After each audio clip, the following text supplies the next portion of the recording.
بالله السميع العليم من الشيطان الرجيم. بسم الله الرحمن الرحيم. الحمد لله الذي هدانا لهذا وما كنا لنهتدي لولا أن هدانا الله. لقد جاءت رسل ربنا بالحق والصلاة والسلام على النبي الأمي المهدي المدني والصالح العظيم وقائد الأمي المقال السمينة المنفوع بأزمتنا بالقاسم محمد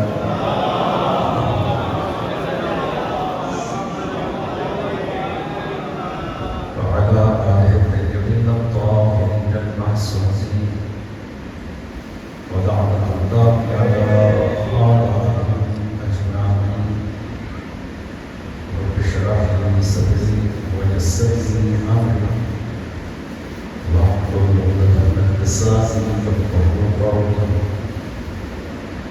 قال الله تبارك وتعالى في كتابه المجيد والقرآن الحكيم وقوله الحق: من يعتصم بالله فقد هدي إلى صراط مستقيم. درود ہے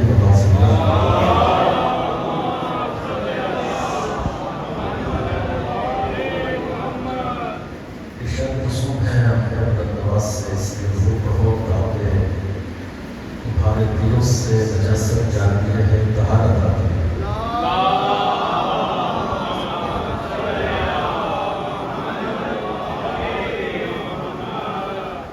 ایک شاید اس کا خدا ہے کہ جو شخص بندہ میری ضرورت پر بلند آواز سے وضو کرتا ہے اور اپنے لبوں سے وضو کرتا ہے، وہ درد دل کو سگا کرتا ہے.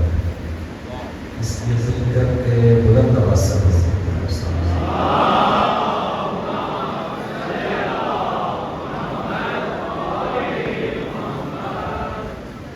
دعا ہے کہ پروردگار آپ تمام برادران ایمانی کی مجدوں کو قبول فرمائیں اور جو تمنائیں ہیں، جو مرادیں ہیں، واقعہ حسین سے منظور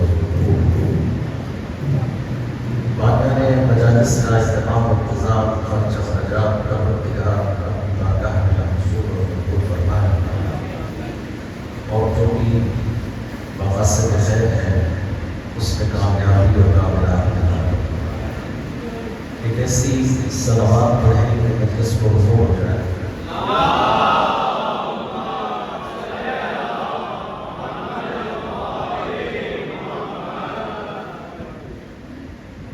آپ کی بارے میں احترام خدمت میں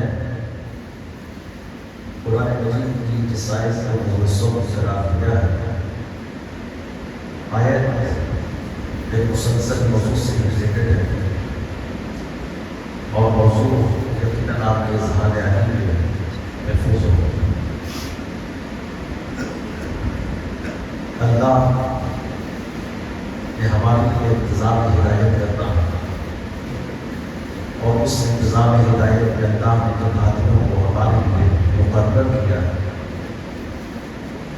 ان کو صاحب کمال اور اختیارات کاملہ کے ذریعے سے دنیا میں بھیجا ہے تاکہ وہ پہچانے جائیں کہ یہ اللہ کے بھیجے ہوئے. گویا اس آیت کو آج میں نے تلاوت کیا ہے، اس میں ارشاد الہی ہے: من یعتصم باللہ فقد ہدی الی صراط مستقیم. جو بھی تم میں سے اللہ سے تمسک پیدا کرنا چاہتا ہے، تو جو ہے نہیں آپ اس کو آسان کرتا ہوں، یعنی جو یہ چاہتا ہے کہ اللہ میرا ہو جائے اور میں اللہ کا ہو جاؤں، تو آپ میں سے ایسے کتنے ہیں جو یہ چاہتے ہیں کہ اللہ میرا ہو جائے اور میں اللہ کا ہو جاؤں. جو ہے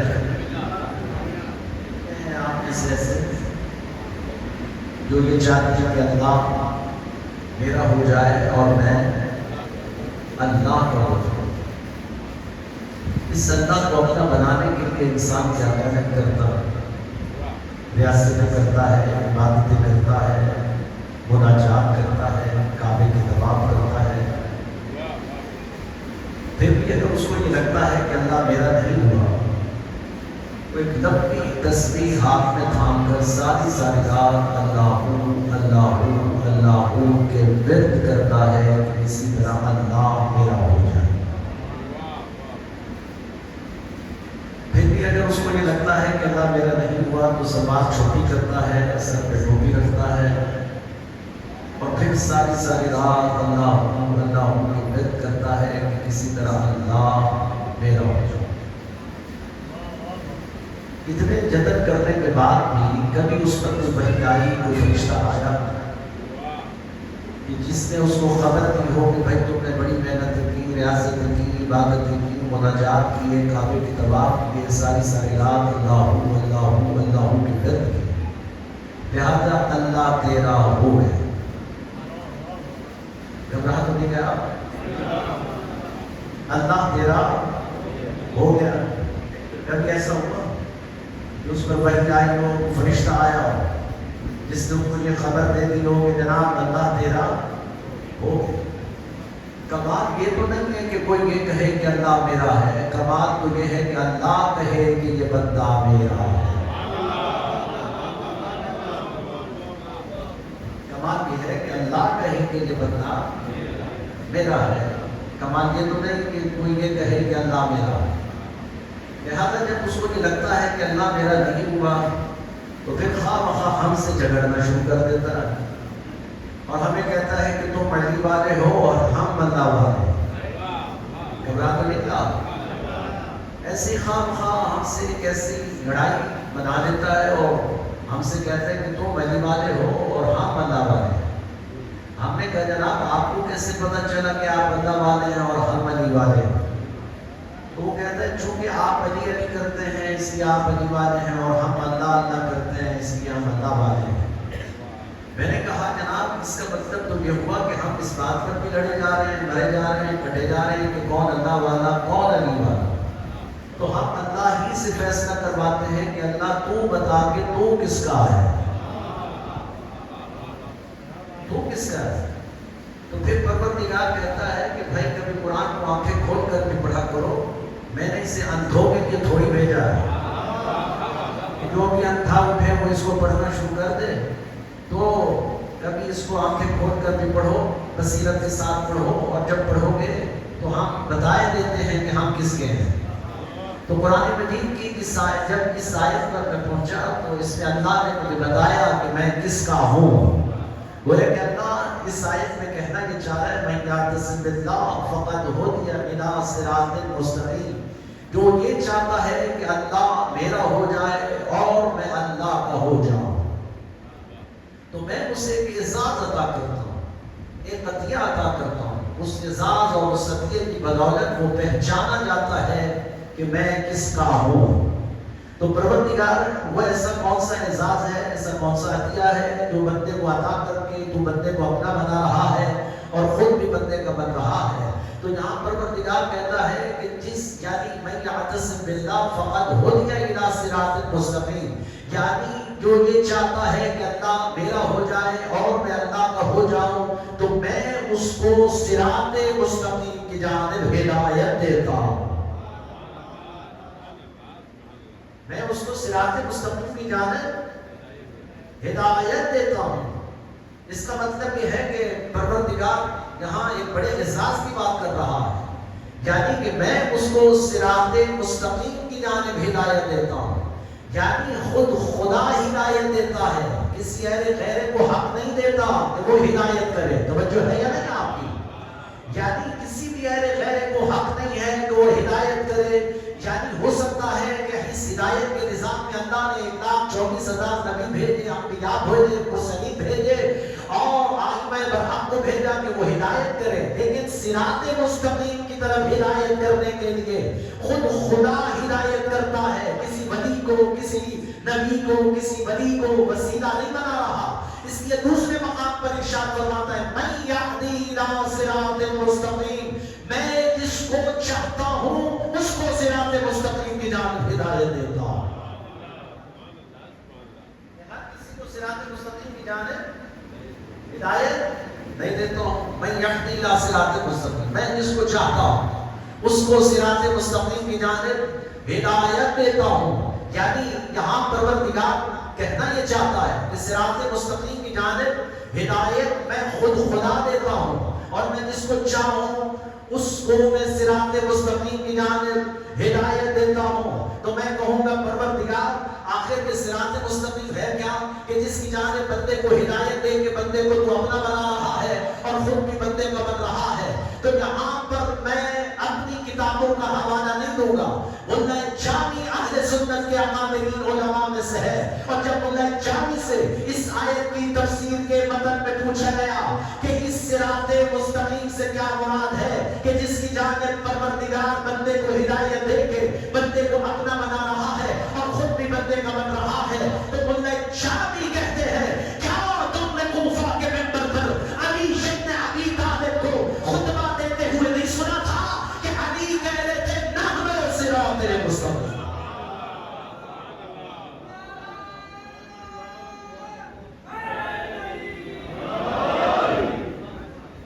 گھبرا تو نہیں گیا؟ نحن صراط مستقیم، یہ کوفہ کے منبر پر علی بیٹھ کر کے دعوت کر رہے ہیں کہ صراط مستقیم میں حیدر کرار ہوں، میں ابو طالب کا بیٹا علی ابن ابی طالب ہوں۔ گویا کہ صراط مستقیم کا یہ دعویٰ عظیم دعویٰ ہے، یہ کوئی معمولی دعویٰ نہیں ہے، یہ وہ دعویٰ ہے جو عرب کے اندر نہ ابو طالب کے بیٹے سے پہلے کسی نے کیا، نہ ابو طالب کے بیٹے کے بعد کسی نے یہ دعویٰ کیا، اس لیے کہ صراط مستقیم کا دعویٰ صرف علی ابن ابی طالب کر رہے ہیں، اور صرف یہ کہہ کر کے نہیں کہ آنا صراط مستقیم، بلکہ کہا نحن صراط مستقیم، یعنی کہنا کیا چاہتے ہیں؟ کہنا یہ چاہتے ہیں کہ صرف میں صراط مستقیم نہیں ہوں، میرے بعد میرا بیٹا حسن بھی صراط مستقیم ہے، حسین ابن علی بھی صراط مستقیم ہے، زین العابدین بھی صراط مستقیم ہے، محمد باقر خفی الجلی بھی صراط مستقیم ہے، جعفر صادق بھی صراط مستقیم ہے، موسیٰ کاظم بھی صراط مستقیم ہے، علی الرضا بھی صراط مستقیم ہے، محمد تقی بھی صراط مستقیم ہے، علی النقی بھی صراط مستقیم ہے، حسن عسکری بھی صراط مستقیم ہے، اور وہ بھی صراط مستقیم ہے جو پردہ خیبت میں بیٹھ کر ہمارے ذہنوں میں ہدایت کے چراغ جلاتا ہے۔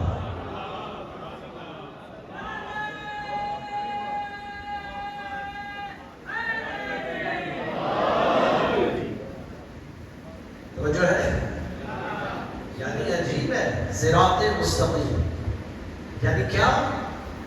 آپ اس کو ذرا آسان کرتے ہیں، آسان بھی کرتے ہیں کہ پروردگار تو کہنا کیا چاہتا ہے؟ کہتے ہیں کہنا یہ چاہتا ہوں کہ جس کو میں اپنا بنا لیتا ہوں اس کو میں علی والا بنا دیتا ہوں، اس کو میں اپنا بنا لیتا ہوں، اس کو میں علی والا بنا دیتا ہوں۔ علی والا ہی دراصل اللہ والا ہے، اللہ والا ہی دراصل علی والا۔ علی سے تعلق اگر ہے تو اللہ سے بھی ہے، اگر اللہ سے تعلق ہے تو علی سے بھی ہے، یعنی کہ جدا نہیں ہو سکتا یہ سلسلہ۔ کوئی یہ کہے کہ میرے لیے اللہ کافی ہے، اللہ نے کہہ دیا نہیں، علی کے بغیر کوئی کافی نہیں ہو سکتا۔ توجہ ہے یا نہیں؟ یعنی کہ ان کے منہ پر بھی تماچا ہے، انہوں نے کہا تھا حسبنا کتاب اللہ، ہمارے لیے اللہ کی کتاب کافی ہے۔ تو پروردگار نے اس آیت کے اندر یہ طے کر لیا ہے کہ نہ کسی کے لیے اللہ کافی ہے، نہ کسی کے لیے کتاب کافی ہے، اس لیے کہ بازوان پیغمبر کے کہہ کر کے جا رہا تھا انی تارکم فیکم الثقلین کتاب اللہ و عترتی و اہل بیتی ما ان تمسکتم لن تضلوا بعدی ابدا۔ تو قدم چیزیں چھوڑے جا رہا ہوں، ایک قرآن اور ایک اہل بیت، ان دونوں سے تمسک پیدا کرو۔ میں پیغمبر زمانہ دیتا ہوں کہ تم زندگی میں کبھی گمراہ نہیں ہوگے۔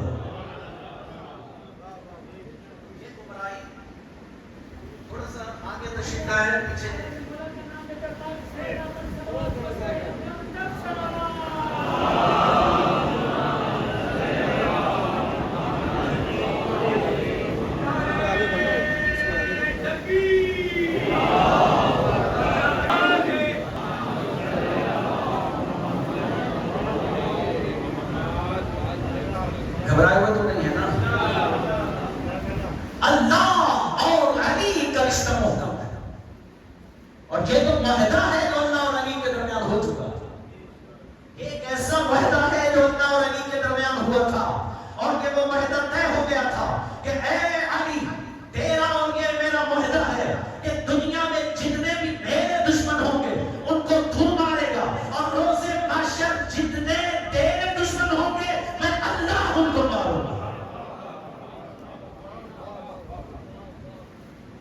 دشمنی بھی اچھی نہیں ہے اور اللہ دشمنی بھی اچھی نہیں.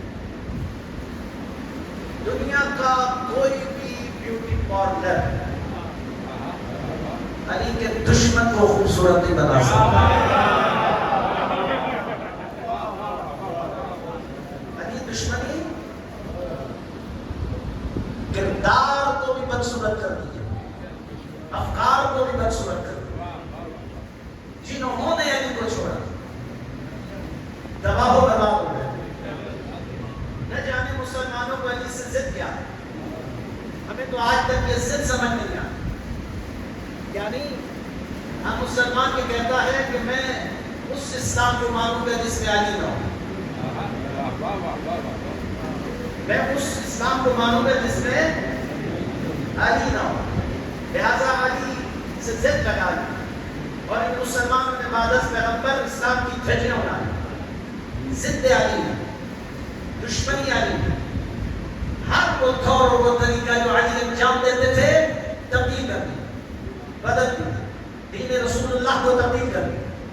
گھبراہٹ نہیں کہا، یعنی شریعت رسول کو پامال کیا، دین رسول اللہ کو تبدیل کیا. صرف اس لیے جو کام علی کرے گا ہم نہیں کریں گے. جو عمل انجام دے گا علی، ہم وہ عمل انجام نہیں دیں گے. کبھی خواب تو کیجیے. میں حیران ہوتا ہوں کبھی کبھی اس ضد علی اور دشمنی علی کے نتیجے میں تم کہاں جا کر کے کھڑے ہو گئے ہو. یعنی عجیب ہے، نہ اسلام کی رموز کا خیال رکھا، نہ حلال اور حرام کا خیال رکھا. صرف اس ضد علی میں کھڑے ہو گئے اور یہ صرف طے کر لیا کہ جو عمل علی انجام دے گا وہ نہیں کروں گا. یعنی علی ہاتھ چھوڑ کے نماز پڑھے گا، میں نہیں کروں گا. علی ہاتھ چھوڑ کے نماز پڑھتے ہیں، میں نہیں پڑھوں گا. میں کیا کروں گا؟ کسی شاعر نے کیا خوب کہا تھا، یا عداوت نے ہاتھ باندھے ہیں یا شقاوت نے ہاتھ باندھے ہیں، دست زینب جنہوں نے باندھے تھے ان کے قدرت نے ہاتھ باندھے ہیں.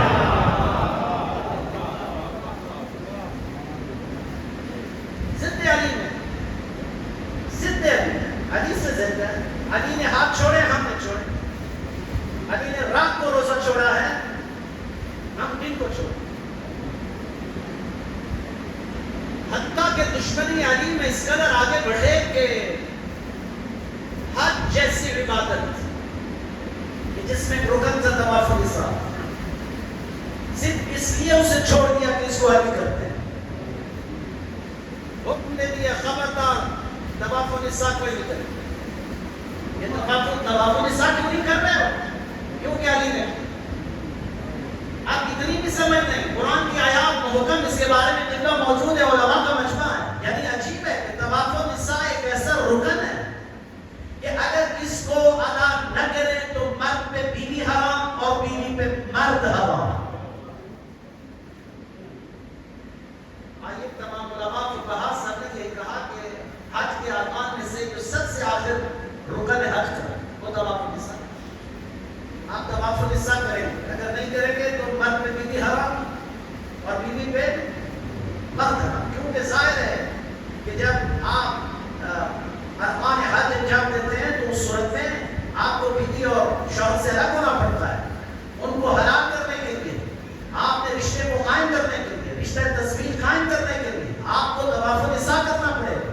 لہٰذا جب طواف النساء کریں گے تو عورت پر مرد حلال ہوگا، مرد پر عورت حلال ہوگا.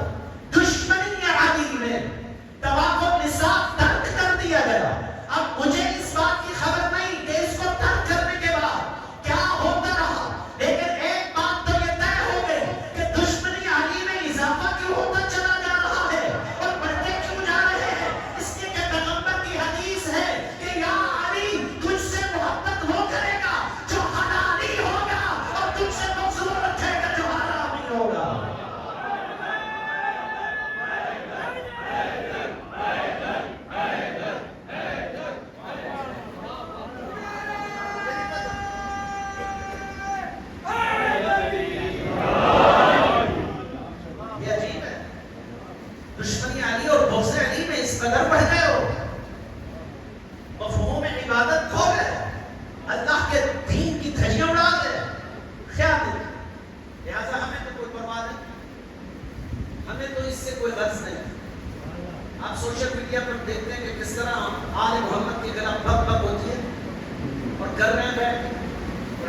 کیوں کر رہے ہیں؟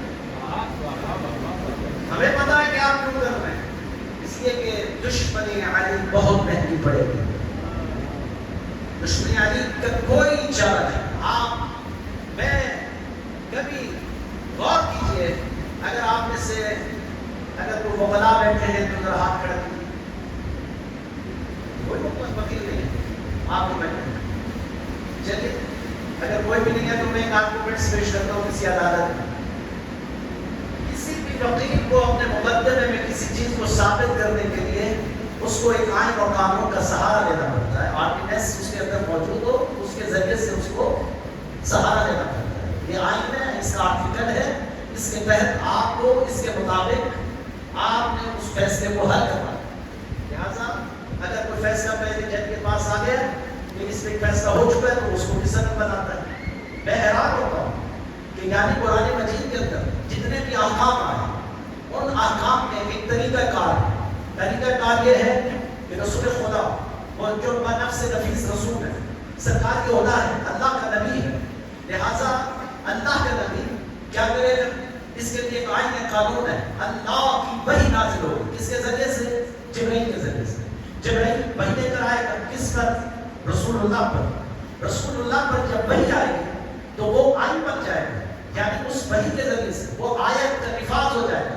اس آیت کے ذریعے سے تم عمل انجام دو. یعنی قرآن مجید کے اندر جتنے بھی احکام آئے، نماز کا حکم آیا اسی قاعدے اور اسی قانون کے ذریعے سے. یعنی نماز کا حکم لانے والا دینے والا کون تھا؟ اللہ. لانے والا کون ہے؟ جبرائیل. جس پر آیا وہ کون ہے؟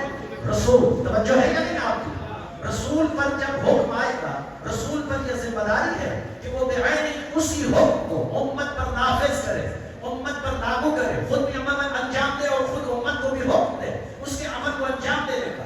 یہ آئین ہے، قانون ہے اللہ کے ذریعے سے. لہذا عجیب ہے کہ نماز آئے اسی قانون کے تحت تو مسلمان مانے، روزہ اسی قانون کے تحت آئے تو مانے، حج اسی قانون کے تحت آئے تو مانے، زکات اسی قانون کے تحت آئے تو مانے، خمس اسی قانون کے تحت آئے تو مانے، جہاد اسی حکم کے تحت آئے تو مانے، امر بالمعروف اسی حکم کے تحت آئے تو مانے، نہی عن المنکر اسی قانون کے تحت آئے تو مانے. عجیب ہے کہ یعنی جتنے بھی احکام اس قانون کے تحت قرآن مجید میں آتے رہے سب مسلمان مانتے رہے. اس لیے کہ سب کو پتا ہے کہ اس حکم کے اندر اللہ کا حکم بھی ہے، جبرائیل بھی ہے، رسول بھی ہے، اور نفس نفیس اس حکم کو پہنچانے میں اللہ کا نبی شامل ہے اور وہ امت پر پہنچا رہا ہے. نہ جانے نماز روزہ حج سارے اسی قانون کے تحت آئے تو تم مانو. اگر اسی قانون کے تحت اللہ کہے یا ایھا الرسول بلغ ما انزل علیک من ربک وان لم تفعل فما بلغت رسالہ واللہ یعصمک من الناس. یعنی آیت لانے والا جبرائیل، بھیجنے والا اللہ، جس پر آئے وہ رسول، بنفس رسول خود اپنی زندگی میں علی کو بلا کر اٹھا کر دکھا کر کہے من کنت مولاہ فہذا علی اللہ.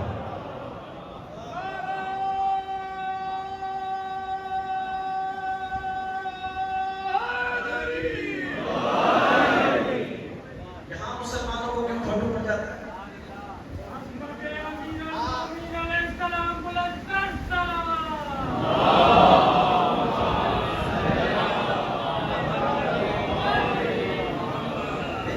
آپ کو پریشان نہیں کر رہے ہیں؟ عجیب ہے نا. نماز اسی قانون کے تحت آئے تو آپ مانو، روزہ اسی قانون کے تحت آئے تو مانو، احکام الہیہ اسی ترتیب کے ساتھ جتنے بھی آئے مانو. لیکن اگر آیت بلاغ آ جائے، اگر علی کی حاکمیت کا اعلان اللہ کی طرف سے ہو جائے، نفس نفیس رسول اللہ خود موجود ہو، 1,34,000 کا مجمع ہو، فلانوں کا منبر ہو، اور علی دکھا کر اٹھا کر سمجھا کر دنیا کو بتا رہے ہو کہ جس کا میں مولا ہوں، اس کا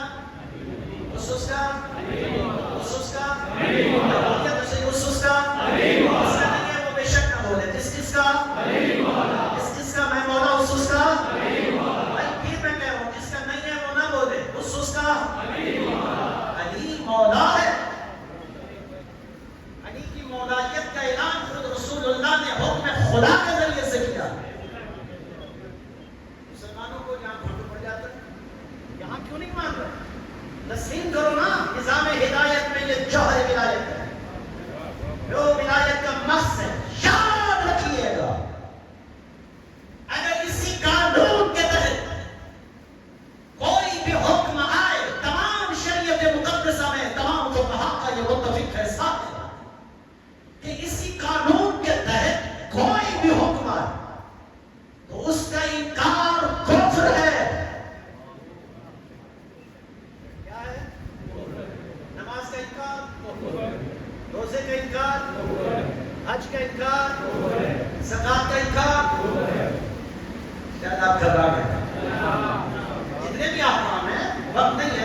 انکار کیا وہ منافق ہے.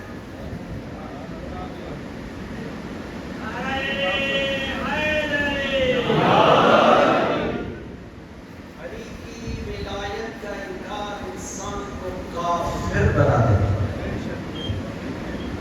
کیا نمازیں، کیا روزے، کیا حج، کیا زکات، یاد رکھیے گا جب تک علی کی ولایت کا اقرار نہیں کرو. میں حیران ہوتا ہوں، میں کہتا ہوں کرنے میں علی کو ولی کا پڑھنا واجب ہے. واجب ہے. اگر کرنے میں علی کو ولی کا پڑھا مشکل ہو جائے. اس لیے کہ یہ ولایت کا اقرار جب میں کروں گا تو تب میرے اعمال خدا کی بارگاہ میں قبول ہوں. اس کے علاوہ کوئی راستہ نہیں ہے.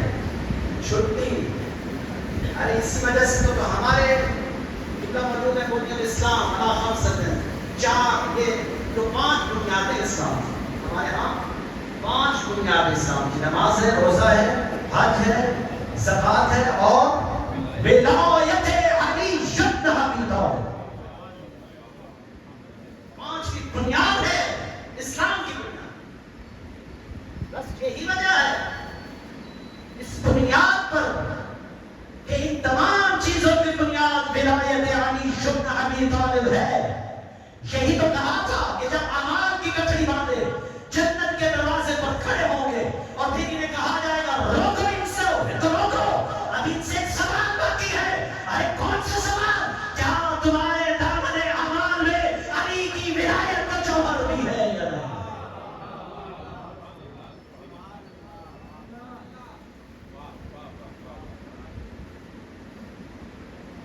ولایت علی انسان کو، ولایت علی کا انکار انسان کو کیا بناتا ہے؟ منافق نہیں بناتا. کیا بناتا ہے؟ کافر بناتا ہے. تو ولایت کا بس بھی کبھی محسوس کیا آپ نے؟ ہاں، اس کا اقرار کرنے کے بعد کبھی آپ نے اس ولایت کے بس کو بھی محسوس کیا یا نہیں کیا؟ اس سے بس ہے، یہ سینوں میں سماتا ہے، یہ سینوں میں معجزہ ہوتا ہے، یہ سینوں میں سما جاتا ہے. جن سینوں میں ولایت علی سما جائے وہ پھر کوئی عام کام نہیں، مثل دوام بنتا ہے. وہ سلمان فارسی بنتا ہے، وہ کمبر بنتا ہے، وہ مقداد بنتا ہے، وہ ابو ذر بنتا ہے. ہم تو خیر ان کے نوکروں کی خاک بھی نہیں ہے، لیکن بعید نہیں ہے کہ انسان اس ولایت کی بس کو پائے اور پھر محسوس کرے کہ ولایت ہے ویسے کہ نہیں. ایک فکری پیغام دے دوں اگر آپ اجازت دیں. کبھی آپ یہ سوچیں کہ میرے دل میں علی کی ولایت ہے یا نہیں، تو آپ اس کا ٹیسٹ کیجیے. اس کا ٹیسٹ کیجیے. جہاں آپ بہت ساری چیزوں کو ٹیسٹ کرتے ہیں اس کا بھی ٹیسٹ کیجیے. آپ کو شوگر ہوئی تو ٹیسٹ کرتے ہو نا، بلڈ پریشر ہو تو ٹیسٹ کرتے ہو. ہاں، یہ بلڈ پریشر بھی بڑا خطرناک ہوتا ہے. ہائی ہو جائے تو خطرناک، لو ہو جائے تو خطرناک. اس لیے آپ اسے ٹیسٹ کرتے رہتے ہیں، کہیں ہائی نہ ہو جائے کہیں لو نہ ہو جائے. اسی طرح جس طرح میڈیکل سائنس کے اندر بلڈ پریشر خطرناک ہے، اسلام کے اندر یہ ولایت بھی بڑی خطرناک ہے.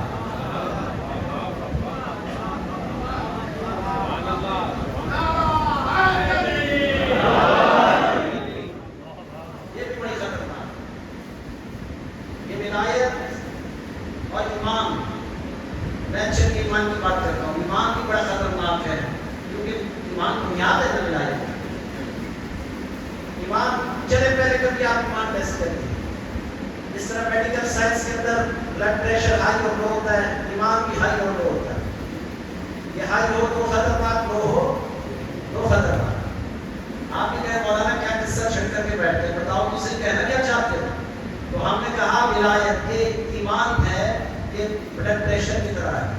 یہ اگر ہائی ہو جائے تو نبوت پہ شک کروا دیتا ہے، لو ہو جائے تو میدان سے دوڑ کروا دیتا ہے۔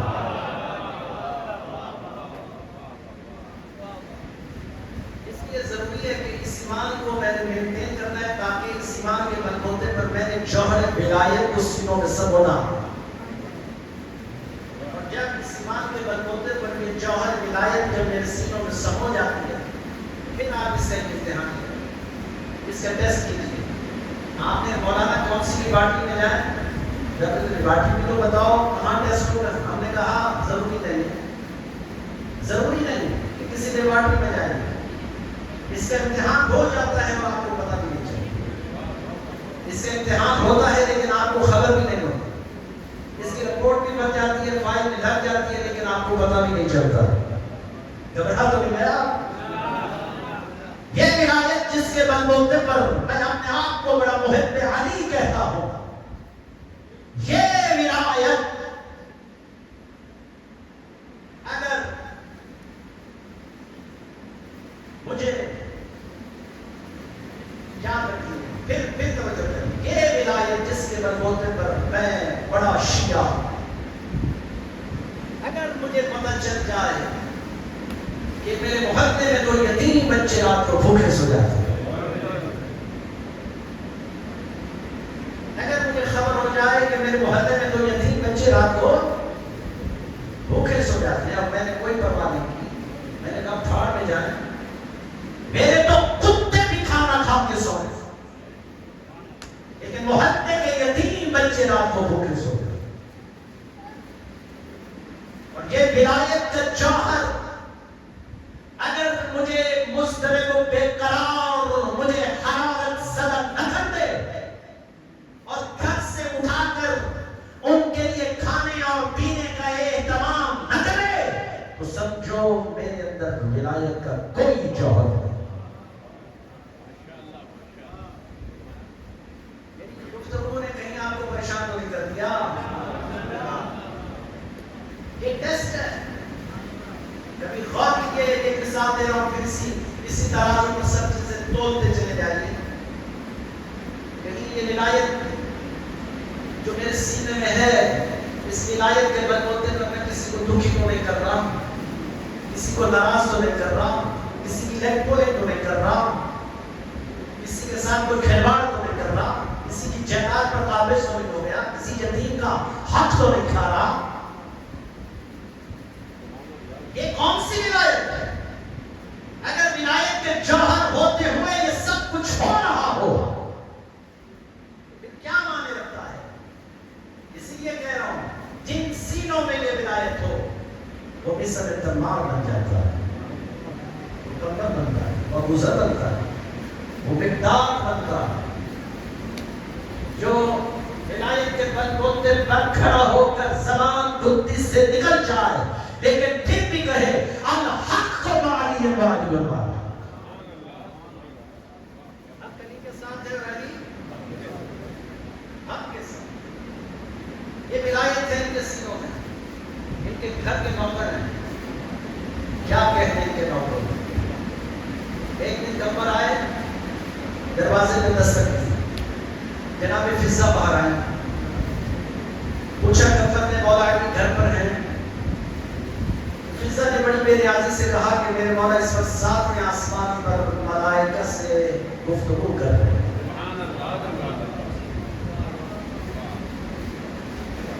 شاید آپ گھبرا گئے ہیں، اس وقت ساتویں آسمان پر ملائکہ سے گفتگو کر، کمبر کو یقین آ گیا، واپس آیا، کیا دیکھا؟ میرے مسجد پر ہے کہ روٹیاں بانٹ غریبوں میں، یتیموں میں کھانا بانٹ۔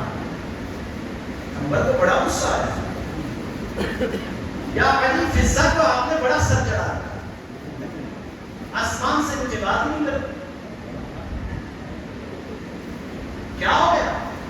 میں کہہ رہا ہوں، میں نے پوچھا مولا جی گھر پر ہیں، تو مجھے کہتی ہے ساتویں آسمان پر فرشتوں کے ساتھ گفتگو کرا،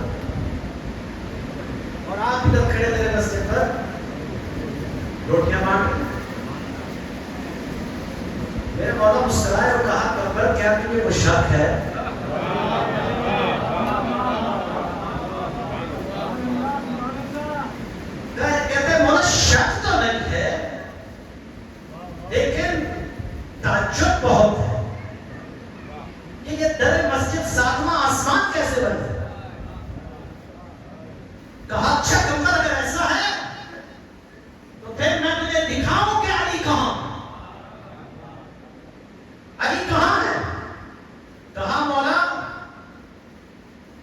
شک تو نہیں ہے، لیکن یہ تو دیکھ لوں گا کہ علی کہاں کہاں ہے۔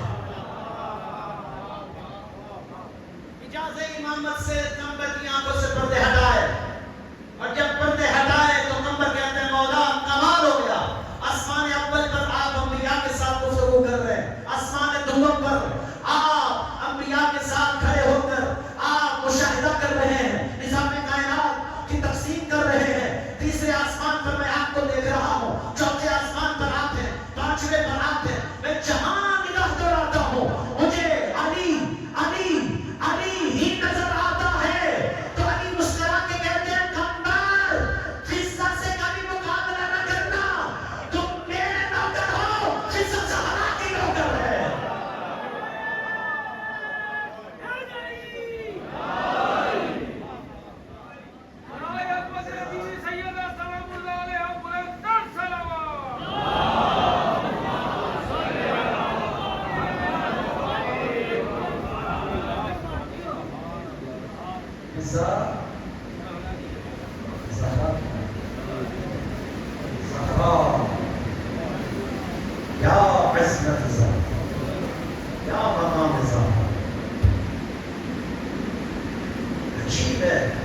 دو مقامات ہیں جہاں پر میں مولا علی کو کانپتے ہوئے دیکھا،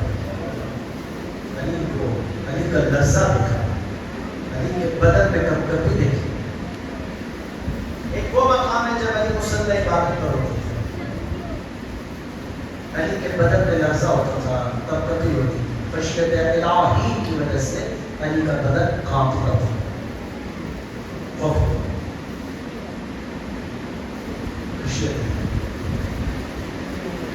دوسرا مقام علی کے کانپنے کا میں نے وہ دیکھا جب علی خیبر کو فتح کر کے آئے،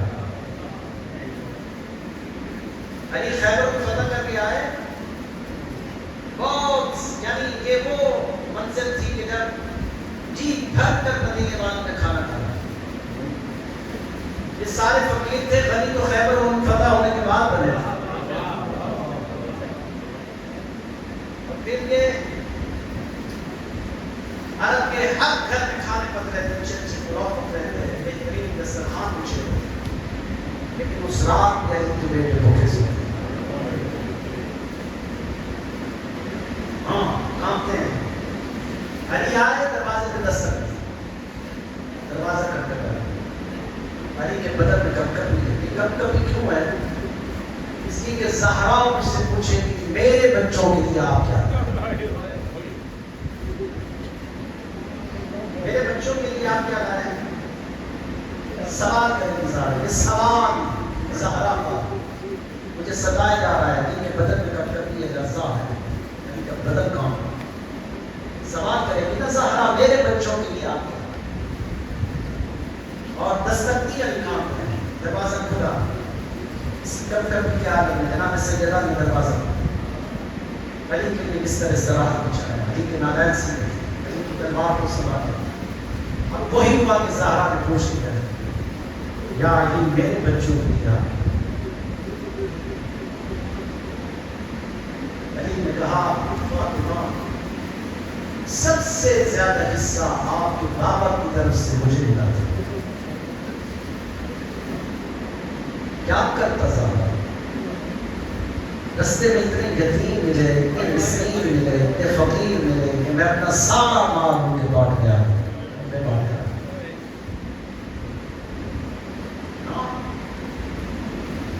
خدا کی قسم یہ درس ہے آج اس مجلس کا آپ کے لیے بھی، ماں بہنوں آپ کے لیے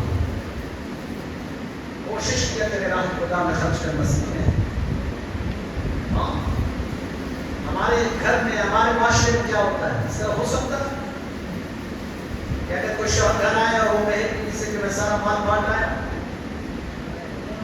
کیا حالت ہوگی؟ یہ تو آپ کو یہاں عورتوں کو پتا ہوگا، لیکن پھر کون ہے سید عالمین؟ جیسے علی نے کہا کہ میں اپنا سارا مال غریب یتیم مسکینوں میں بانٹ کر آیا ہوں، خدا کی قسم فاطمہ زہرا ہے سجدہ الہی میں گری اور گر کر کہتی ہے خدایا جتنا بھی تیرا شکر ادا کروں کم ہے کہ تم نے مجھے علی جیسا شوہر عطا کیا۔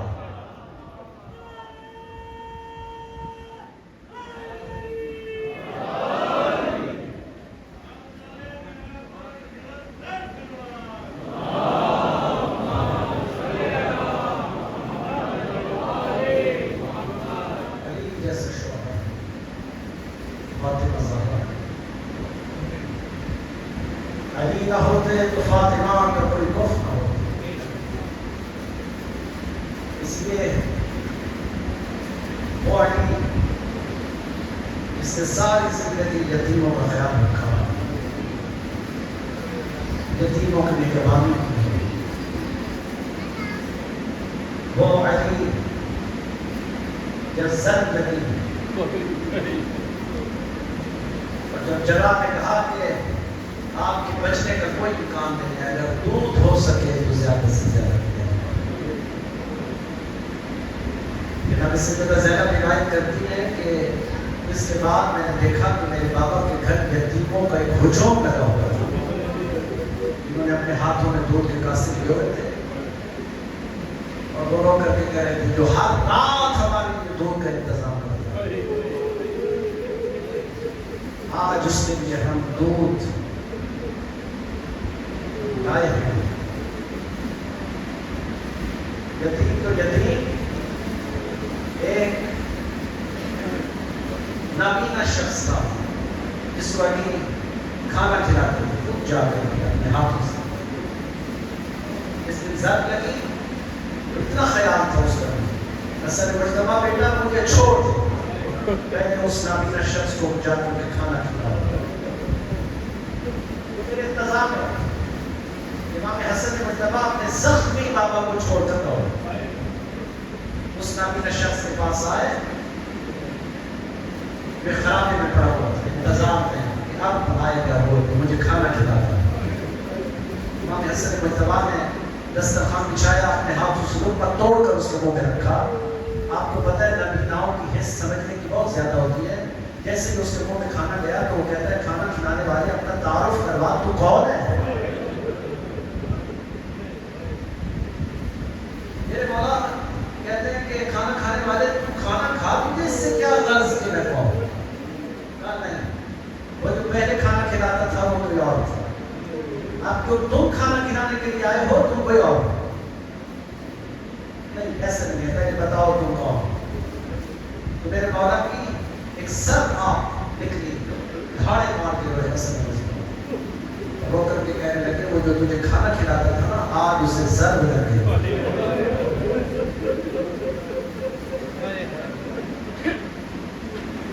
سب کی حالت میں تڑپ رہا. خدا کی قسم اپنے آپ کو زمین میں گرا دیتا ہے. خاک کوفہ اٹھائی سر میں ڈالی، سر پیٹ کے کہتا ہے واہ رے غربت، کوفے کا بادشاہ مجھے کھانا کھلاتا رہا اور مجھے خبر تک نہ ہوئی.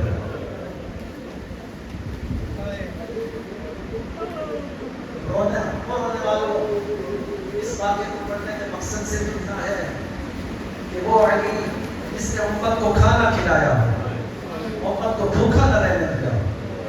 ذرا کربلا میں آ کے اس کے بچوں کی حالت تو دیکھو. اے مسلمانوں تم نے کوئی اچھا سلوک تو نہیں کیا. 3 دن کے بھوکے اور پیاسے بچے. میرے لاکھوں سلام کربلا والوں پر، میرے لاکھوں سلام کربلا کی بے کسی پر، میرے لاکھوں سلام کربلا والوں کی پر. السلام علیکم کربلا. اس کا کیا گیا ہے؟ لٹا ہے تو بطول کا گھر لٹا ہے. اس کا کیا گیا؟ یکم محرم سے لے کر اب تک تم مسلسل عذاب میں ہو، عذابات ہو. تم زیادہ کپڑے پہنے ہیں، تم لگاتار حسین کے غم میں روح بناؤ. دنیا والے حسین تفریح کر رہا ہے، پورا شہر اس وقت چل رہا ہے، تو جشن آزادی کی تقریب کر رہا ہے. یہ آپ ہیں نا، آپ ہیں نا، ان کو اس کی کوئی فکر نہیں ہے. آپ آج ہر مہینے کی شب میں اپنے گھر بار چھوڑ کر، بچوں کو لے کر، اپنے گھر والوں کو لے کر یہاں اس لیے آئے ہیں نا کہ ان کو رویا جائے جن کی لاشوں پر کسی کو رونے نہیں ہے. رستی رہی ہے کہ بھائی کے لاشے پہ رونے نہیں. چاہتی ہے کہ بھائی کے لاشے پہ رو، غازیانوں کی ایسی برسات ہوتی ہے علی کی بیٹی ہے. میں نے پہلے مجلس میں یہ جملے پڑھے تھے. میں پھر دوہراتا ہوں. میں آپ سے سوال کرتا ہوں, مجھے بتاؤ زینب شریکت اور حسین ہے نا؟ حسین کی مقصد کی شریک کار ہے علی کی بیٹی زینب. 3 دن پیاسے رہے حسین, اور تاریخ نہیں بتا سکی کہ زینب کب سے پیاسی تھی اور کب علی کی بیٹی پیاسی تھی. کوئی نہیں بتا سکتا حسین کو تیر کتنے لگے اور سیدہ کو تازیانے کتنے لگے.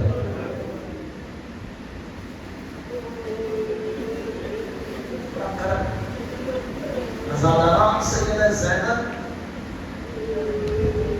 شریکت حسین, حسین کے مقصد کی شریک کار ہے. عصر عاشور تک حسین کا مقصد تمام ہوا اور زینب کا جہاد شروع ہو گیا.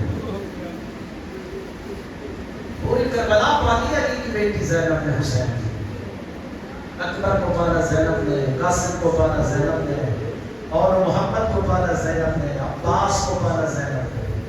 پوری کربلا تو پال کے دی ہے زینب نے حسین کو. اور نہ جانے اس پورے چمن کو کیسے لٹتے ہوئے دیکھتی رہی زینب. آزاداران, یہ حوصلہ صرف علی کی بیٹی زینب کا ہے. جب بھی کوئی لاشا زمین سے گرتا, زینب مصلی پر گرتی کہتی اللہم ان ھذا تقبل من القربان. خدایا ہماری سکیر سی قربانی کو اپنی بارگاہ میں قبول فرما.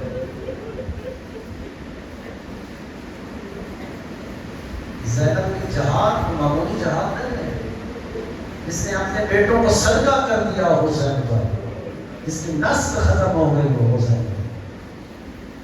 تاریخ مقتل کی لکھتی ہے کہ جب چھوٹا عون 7 سال کا عون جس کو حسین اٹھا کر کے لائے تھے نا, اور خیمہ زینب کے باہر کھڑے ہو کر کے کہا تھا علی کی بیٹی ایک مرتبہ باہر آ اپنے شہزادے کو دیکھ. رو کر کے کہتی تھی بھیا میں نے اسے آپ پر صدقہ کر دیا ہے. جانے رقم باقی تھی قوم کی, صرف تمنا کی تھی مامو حسین صرف ایک مرتبہ مجھے ماں ملا دے, میں اپنی ماں سے ملنا چاہتا ہوں.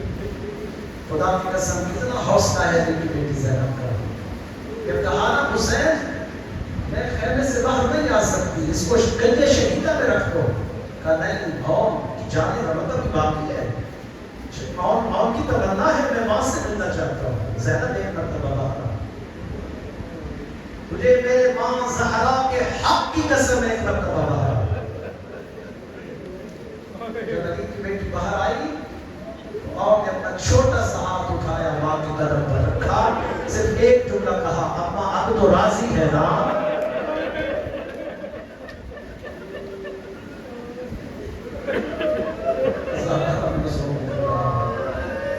حوصلہ ہے علی کی بیٹی زینب. کس مسائل کا ذکر کرواؤں زینب شریکت حسین. زینب کوفہ کے بازار میں جب داخل ہوئی نا علی کی بیٹیاں, ایسے لگ رہا تھا جیسے کوئی عید کا سما ہو. رقاصائیں رقص کر رہی ہیں, طبل بج رہے ہیں, شادیانے بجائے جا رہے ہیں. صحابی رسول ہے, وہ کہتا ہے میری ایک آنکھ تو سفید میں ضائع ہو گئی تھی, ایک آنکھ تو سے مجھے نظر آتا ہے کیا کہ آج مسلمانوں کی عید ہے. کہا نہیں عید تو نہیں. کہا پھر بھی کیوں ہے؟ کہا کچھ باقی گئے ہیں ان کا تماشا دیکھو.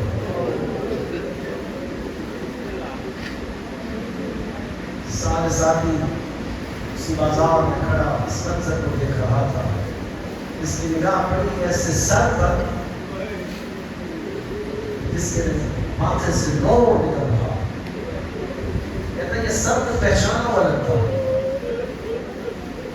اور یہ نورانی چہرے بتاتے ہیں یہ کوئی عام چہرہ نہیں. اور ظالمتوں نے کس کو مارا؟ اس نے کہا یہ مدینے والے رسول کا نواسہ حسین ہے.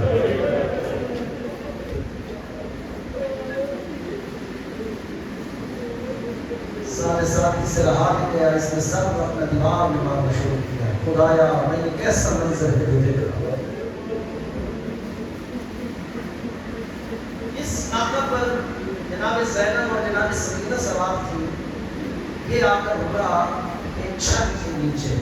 اس چھت کے اوپر کچھ مستورات بیٹھی ہوئی تھی اور ان مستورات پہ بیٹھی ہوئی تھی 4 سال کی سکینہ ایک مستور سے مخاطب ہو کے کہتی ہے بیٹی اگر ہو سکے تو 2 گھونٹ پانی مل سکتا ہے. یہ بیٹی کہتی ہے کیوں نہیں, میں ابھی پانی کا جام لائے دیتی ہوں. یہ دوڑتی ہوئی گئی پانی کا جام لے کر آئی. اس نے پانی کا جام سامنے رکھا اور کہا دیکھو میں نے سنا ہے اللہ اسیروں کی دعا بڑی جلدی سنتا ہے. پانی پینے سے پہلے میری ایک دعا ہے, دعا مانگو. جناب سکینہ کہتی ہیں بی بی میں پانی بعد میں پیوں گی, پہلے اپنی حاجت بتاؤ. اور بی بی کہتی ہے میری پہلی حاجت تو یہ ہے کہ جس طرح تم بے آسرا ہوئی ہو کائنات اس طرح کوئی نہ ہو. اور دوسری میری حاجت یہ ہے کہ میری ایک آقا ذاتی ہے جس کا نام زینب ہے. دعا کرو اللہ مجھے اس کی زیارت سے مشرف کرے. بس سزا دارہ کی مظلوم کربلا سکینہ تڑپ کر کہتی ہے بی بی اللہ نے تیری ایک حاجت کو تو سن لیا. کہا وہ کیسے؟ کہا اگر کسی بازار میں تجھے زینب کی زیارت ہو. وہ بی بی تڑپ کر کہتی ہے بی بی تو کیا کہہ رہی ہے؟ زینب اور بازار, یہ میری وہ شہزادی ہے ایک مرتبہ سب سے چادر اتری تھی سورج حیا کر رہا تھا اور اس کا نام بازار میں بھی نہ لینا. جب کہا نا بازار میں بھی نہ لینا. ادھر ناکہ پر بیٹھی سیدہ زینب نے اپنے چہرے سے باہر ہٹائے اور ہٹا کر کے کہتی ہے واہ قسمت زمانہ ام حبیبہ تم نے بھی ہمیں نہ پہچانا.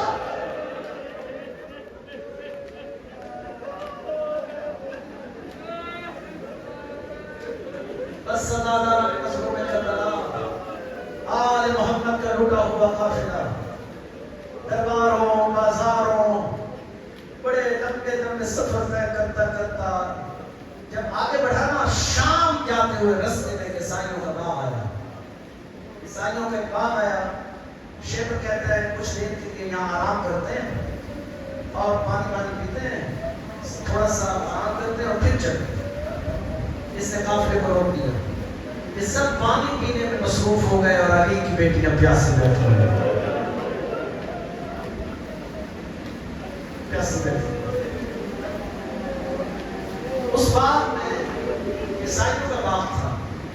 اس باغ میں ایک پادری کی نابینا بچی تھی جو ٹہل رہی تھی. اس باغ میں تھوڑی دیر کے بعد میرے مولا نے تلاوت قرآن شروع کی. اکثر جب بھی کوئی تماشائیوں کا ہجوم ہوتا تھا نا اور مسلمان جب اہل بیت کی لٹی ہوئی سجداتوں کے گرد جمع ہو جاتے حسین تلاوت قرآن شروع کر دیتے. ان کی توجہ یہاں سے ہٹے اور میری طرف ہو جائے. اب یہ کٹے ہوئے سر نے جیسے ہی تلاوت قرآن شروع کیا جانا ہو, اس نابینا بچی کے کان میں آواز نہیں کہ کوئی قاری تلاوت قرآن کر رہا ہے. یہ اس آواز کا سہارا لیتے لیتے وہاں ہی جہاں قاری تلاوت قرآن کر رہا. اب جیسے اس نے اپنا سر نیچے رکھا خون شفا کا قطرہ جو اس کی آنکھ میں گیا اس کی بینائی واپس آ گئی. اور جب اس کی بینائی واپس آئی نا اس نے کیا دیکھا, کچھ سر ہیں جو روگے نیزہ میں بلند ہیں, کچھ بیویاں ہیں جن کے سروں پر چادریں نہیں ہیں, ایک قیدی ہے جس کے گلے میں توق, ہاتھوں میں ہتھکڑیاں, پاؤں میں بیڑیاں. بس سدادارہ نے مظلوم کربلا اس کی نگاہ پڑی ایک 4 سال کی بچی پر جو زمین پر بیٹھ کر لکیریں کھینچ رہی ہے. یہ کہتی ہے یہ میری ہم سے محسوس ہوتی ہے, میں ذرا اس سے پوچھتی ہوں کہ تم کون ہو. یہ آئی اس بچی کے پاس, زمین پر بیٹھ گئی اور کہتی ہے بی بی تو بتا سکتی ہے کہ تم کون ہو. وہ 4 سال کی بچی رو کر کے کہتی ہے ہم وہ ہیں کہ جن پر اللہ درود و سلام بھیجتا ہے. جب اس بچی نے کہا نا کہ ہم پر اللہ درود و سلام بھیجتا ہے، وہ عیسائی کی بچی کہتی ہے اے بی بی تو کیا کہہ رہی ہے؟ میں نے اکثر اپنے بابا سے سنا ہے اللہ تو درود و سلام مدینے کے سیدوں پر بھیج رہا ہے، کہیں تو مدینے کے سید تو نہیں ہو؟ کہا ہاں میں مدینے کے، ہم مدینے کے سید ہیں۔ جب کہا نا مدینے کے سید ہیں، دوڑتی ہوئی گئی اپنے بابا کے پاس، کہتی ہے بابا بابا غضب ہو گیا، بابا ہمارے باغ میں، ہمارے باغ میں مدینے والے سید آئے، آزادارو۔ بچی دوڑتی ہوئی اپنے بابا کے پاس سے کہتی ہے بابا ہمارے باغ میں بہت بڑا حکیم آیا ہوا، اس نے مجھے شفا دی ہے، بابا مجھے سب کچھ نظر آتا ہے۔ اچھا بیٹا مجھے بھی وہاں لے چلو۔ کہا نہیں بیٹا کہا بابا میں تو وہاں نہیں جا سکتا، کیوں؟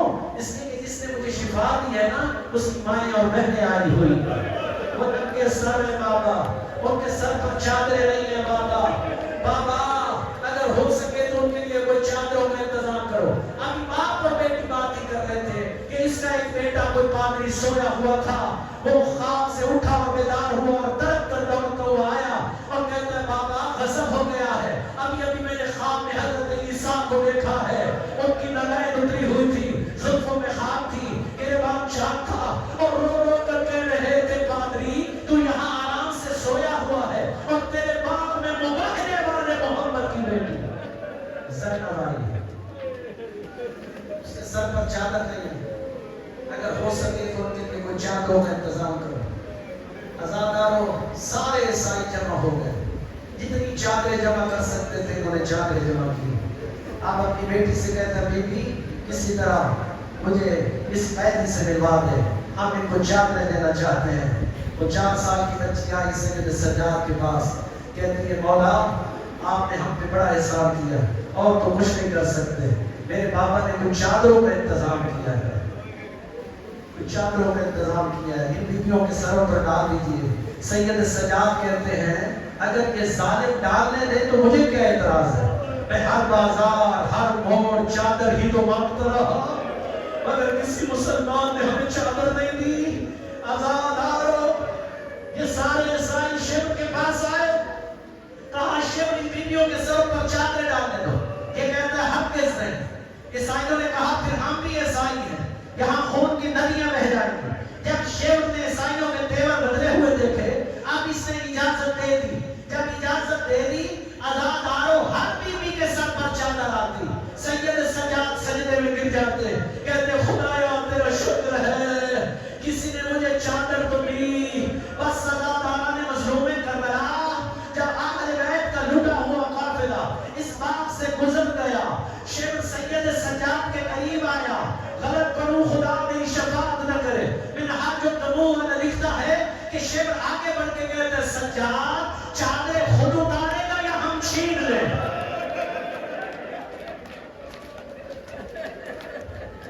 اجرکم اللہ، جزاک اللہ، حق ادا کرنے آزادارہ نے مظلوم کربلا، یہی تو رونے کی شب ہے، یہی تو گریے کی شب ہے، یہ تو سید زینب کے تمنا کی شب ہے۔ مجھے بھائی کے لاشے پہ رونے نہیں دیا گیا، ارے کوئی تو ہو جو میرے بھائی کے لاشے پر روئے۔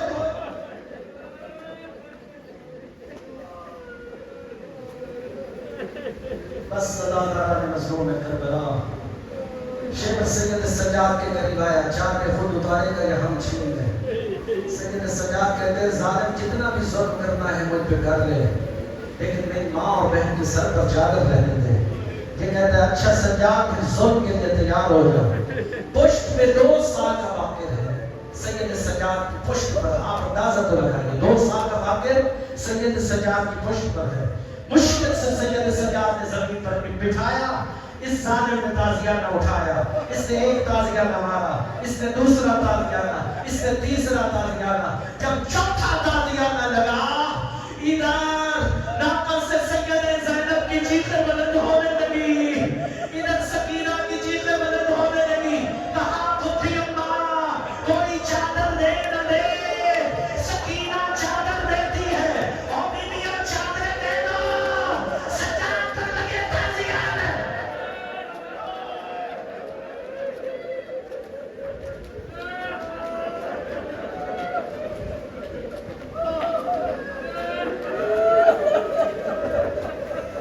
آ گیا شام کا بازار. تاریخ دفتر نے لکھا باب الساعت پر کئی گھنٹے علی کی بیٹی کھڑی رہی، دعائیاں دیتی رہی، بازار سجتے رہے، رقاصائیں رقص کرتی رہی. اتنا وقت نہیں ہے، بس اتنا عرض کرنا چاہتا ہوں، نہ جانے علی کی بیٹی بازار شام سے کس طرح گزری. پتھروں کی بارش، باغی باغی کی صدا ہے. جب آئیے نا یزید کے دربار میں، قیام پتھر منظر دیکھا علی کی بیٹی نے. بھائی کا سر ہے جو دشت میں رکھا ہوا، اور یہ ظالم اپنی چھڑی سے ان دندان مبارک پر چھڑی مار رہا ہے جن کے بہت سے نبی خدا لیا کرتے تھے. ظالم ان بوسوں پر چھڑی دمار، یہ ولی خدا کی زینت ہے. اتنا وقت نہیں کہ میں مفصل مسائل پر سکوں جو کہ اربعین کے مسائل پڑھنا ہے، اور آپ نے میرے سامنے آہستہ آہستہ آزادانہ مظلوم کربلا. جب دربار میں علی کی بیٹی آئی ہے نا، اور بیوی نے بتایا، اپنا تعارف کروایا ہے، یہ کہتا ہے کوئی گواہ بھی ہے، کوئی گواہ بھی ہے. چاہتی ہے علی کی بیٹی تو گواہ پیش کر سکتی، تماشائیوں کا ہجوم. لیکن علی کی بیٹی نے تماشائیوں کی طرف اشارہ نہیں کیا. تاریخ مقتل لکھتی ہے کہ بیوی نے حضرت یحییٰ کی قبر کی طرف اشارہ کیا. کہتے ہیں کہ حضرت یحییٰ کا سر جو ہے وہ دربار یزید میں دفن ہے، جسد کہیں اور دفن ہے. اور علی کی بیٹی نے کہا میرا گواہ یہ یحییٰ نبی ہے. جب کہا نا یحییٰ نبی ہے، بس سردار نے مظلوم کربلا بس یہ کہنے کی دیر تھی کہ میرا گواہ یحییٰ نبی ہے، کہ قبر سے جناب یحییٰ کا سر بلند ہونے لگا. آواز آئی السلام علیک یا اہل بیت النبوۃ، السلام علیک یا معدن الرسالہ. اس کے بعد کہتے ایک اوتھن مچ گیا تھا، نظر کسی کو کچھ نہیں آتا تھا. اس نے حکم دیا کہ اہل بیت کو زندان شام میں ڈال دیا جائے. آزادارو ایک ایسے زندان میں جس کی چھت نہیں ہے، دن کو دھوپ پڑتی ہے، رات کو اوس پڑتی ہے. 1 سال گزارا ہے علی کی بیٹی.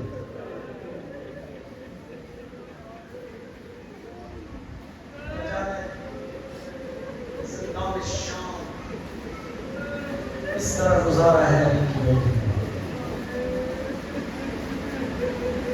زیارت نحیہ میں امام زمانہ کہتے ہیں میرا سلام ہو محدرہ پہرہ بیویوں پر، جنہوں نے اونٹوں کی کوہانوں پر بھی نماز شب گزارے. سید سجاد نے دیکھا کہ میری پھوپھی اماں نماز شب پڑھ رہی ہے. کہتے ہیں پھوپھی اماں اٹھ کر پڑھی، آپ کا عمل نمونہ ہے. کہتی ہے سجاد تمہیں پتہ ہے کھانا کتنا کھانا اور پانی آتا ہے، تیری پھوپھی قیدی اور بچوں میں تقسیم کر دیتی ہے. شام کھا گئی میرا مظلوم بیٹا. زینب میں اتنی سطنت نہیں ہے کہ اٹھ کر نماز پڑھ سکے.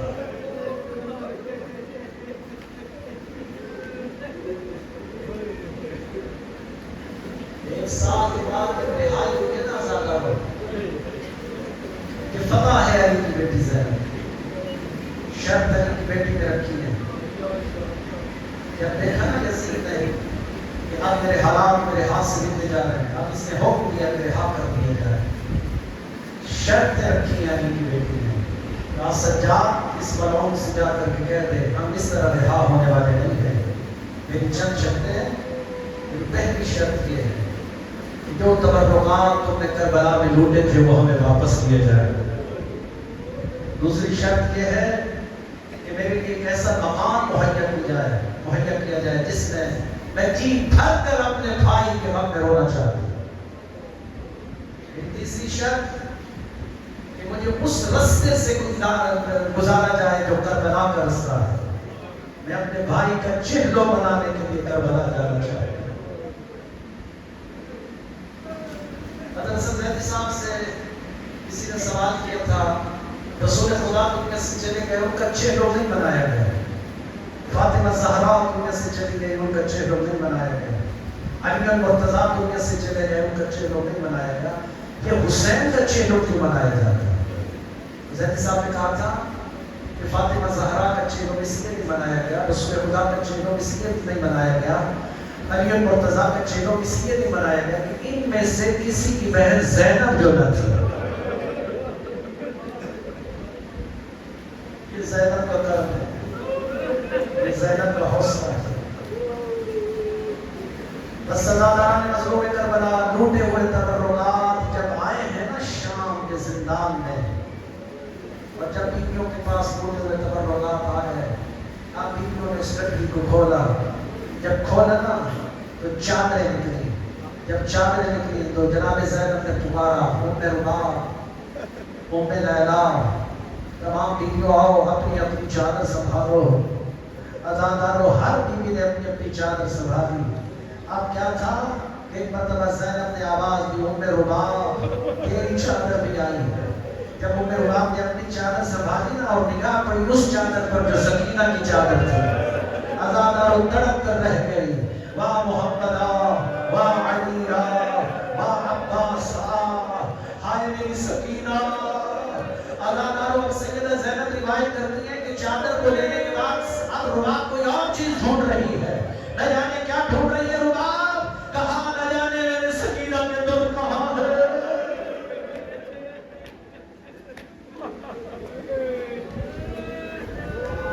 حوصلہ ہے علی کی بیٹی علی کی بیٹی زینب کا، حوصلہ ہے ایک شہزادیوں کا۔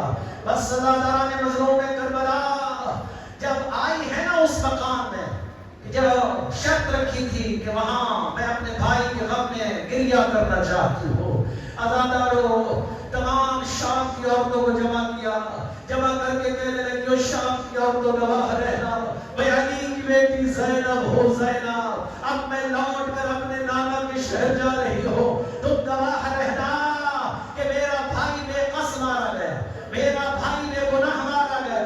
عزاداران مظلوم میں کربلا اب بیوی نے بیان کرنا شروع کی، سید سجاد نے مصائب کربلا بیان کرنا شروع کیے۔ عزاداروں جب سید سجاد نے علی اکبر کے مصائب پڑھے اور جب سجاد نے پڑھا کہ اکبر کے سینے میں برچھی لگی کہ ادھر ام رباب دوڑتی ہوئی آئی، کہا سجاد اپنی مجلس کو روک دے، زینب اور ام لیلا بے ہوش ہو چکی۔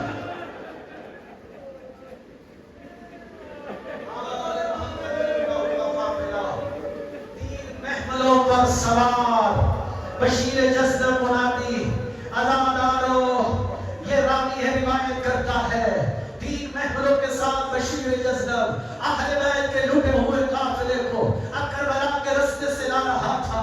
عزادارو جب کربلا کے قریب پہنچی ہے نا علی کی بیٹی زینب، ایک مرتبہ کہا بشیر کتنا سفر باقی ہے، کہا بیوی چند قدم باقی ہے، کہ جیسے ہی کربلا کی زمین پر یہ اہل بیت کا لوٹا ہوا قافلہ داخل ہوا نا کہ جابر بن عبداللہ انصاری صحابی رسول کا پہرا لگا ہوا تھا، ایک مرتبہ دوڑتا ہوا آیا اور کہتا ہے اے اونٹ سوارو، اے گھوڑے سوارو، کون ہو تم اور یہاں کیسے سوار ہو کر یہاں سے گزر رہے ہو؟ یہاں کسی کو سوار ہو کر گزرنے کا حکم نہیں ہے۔ جب کہا نا حکم نہیں ہے، علی کی بیٹی نے کہا بشیر یہ کون کہہ رہا ہے؟ کہا ایک بڑھا ہے جو ہمیں کہہ رہا ہے کہ یہاں کسی کو سوار ہو کر گزرنے کا حکم نہیں ہے۔ کہا اس سے پوچھئے کس کا حکم ہے؟ وہ کہتا ہے عباس کا حکم ہے۔ عزادارو جب کہا نا عباس کا حکم ہے، اب بیوی نے اپنا رخ آسمان کی طرف کیا، خدایا تو راضی رہنا، اس کا مطلب ہے میرے عباس کی شاہی قائم ہو جائے۔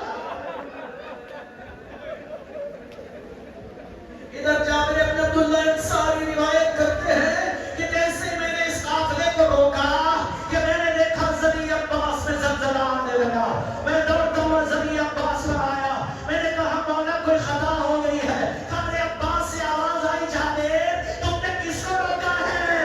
اے میری آقا زادی علی کی بیٹی زینب آئی ہے، اس کا استقبال کرو۔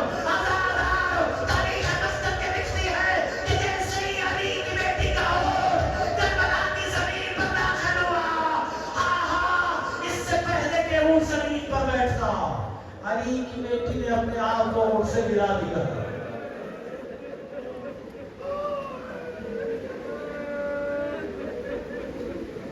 بڑی مشکل سے پہنچی ہے علی کی بیٹی زینب. یہ وہی انداز تھا جو حسین کا علی اکبر کے لاشے پر پہنچنے کا انداز تھا. عزاداروں نہ جانے زینب کبریٰ کس طرح پہنچی ہے اپنے بھائی کی قبر اطہر پر. اور جب آئی ہے نا علی کی بیٹی بھائی کی قبر اطہر پر اور کہا حسین تیری زینب لوٹ کر آئی ہے. حسین تیری زینب تیرا چہرہ بنانے کے لیے آئی ہے. اے بھیا حسین, اے میرا ماں جایا حسین, اے میرا ویر حسین, آ دیکھ تیری زینب لوٹ کر آئی ہے. بس سزاداران مظلوم کربلا ایک قیامت بھرا جملہ کہتی ہے. سید سجاد کو بلایا, قریب بلا کر کے کہتی ہے حسین اگر ہو سکے تو ایک مرتبہ قبر سے باہر آ اور دیکھ تیری زینب اور تو کچھ بچا کے نہیں لائی, تیرا سجاد بچا کے لائی ہو. میں نے اسے درباروں سے بچایا, میں نے اسے بازاروں سے بچایا, میں نے اسے ہر جگہ دفاع کرتے چلے آئی زینب. آزادار ایک مرتبہ کہا سجاد میں اپنے بھائی پر گریہ گناہ ہونا چاہتی ہوں, میں چاہتی ہوں کہ میں اپنے بھائی کی مجلس قائم کروں. ساسا ابن سہان امام عالی مقام کا پہلا ذاکر ہے. سید سجاد نے حکم دیا ساسا تم مجلس اعزا برپا کرو اور ہم گریہ گناہ ہوں گے, ہم ماتم کریں گے. آزادار اب ساسا نے ترتیب سے مسائل پڑھنا شروع کیے. آزادار صبح عاشور سے عصر عاشور تک ساسا نے مسائل پڑھنا شروع کیے. علی کی بیٹی گریہ کرتی رہی, ام کلثوم گریہ کرتی رہی, ام لیلا گریہ کرتی رہی. بس سزادار جب ساسا نے پڑھا کہ آخر وقت تھا حسین کا, سینے سکینہ پر حسین تھے اور ودا کرنے لگے اور کہا زلجلہ مجھے میدان میں لے چل, لیکن زلجلہ آگے نہیں بڑھا. زلجلہ تو نے بھی میرا ساتھ چھوڑ دیا.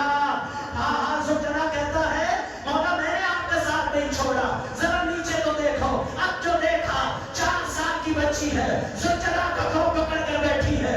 زلجلہ میں سب سے دیکھ رہی ہوں جو بھی گیا ہے زندہ واپس نہیں آیا. زلجلہ میرے بابا کو میدان میں نہ لے جا. حسین اترے, سکینہ کو اٹھایا, سینے سے لگایا, کہا میری بچی میری وعدہ گاہ ہے, مجھے جانا ہے. آزادارو ساسا کہتا ہے جب میں اس جملے پر پہنچا کہ حسین نے زیر کو چھوڑ دیا, حسین کی پیشانی میں تیر لگا کہ ادھر سید سجاد آگے بڑھے, کہا ساسا اپنی مجلس کو بند کر دے, میری گھٹی میں ہوش ہو چکی ہے.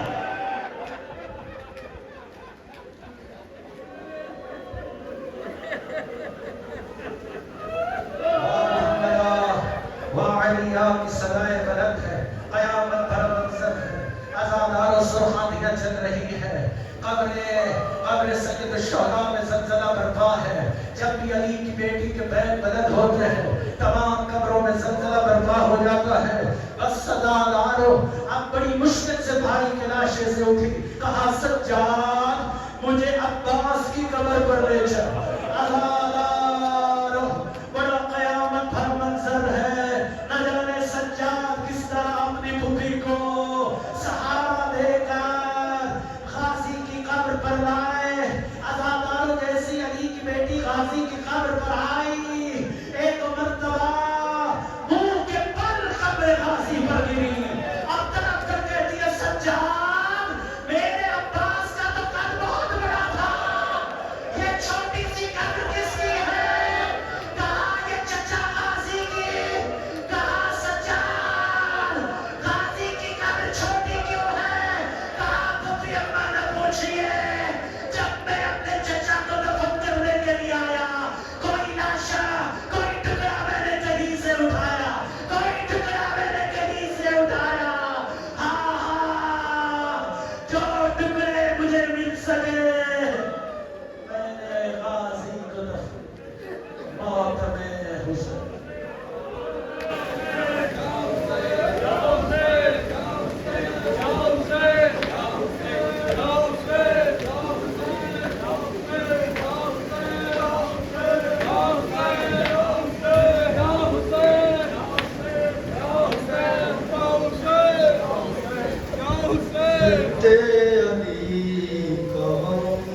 کرو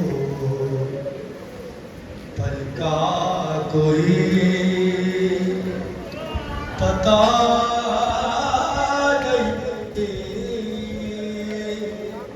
بنتے علی کا غم کرو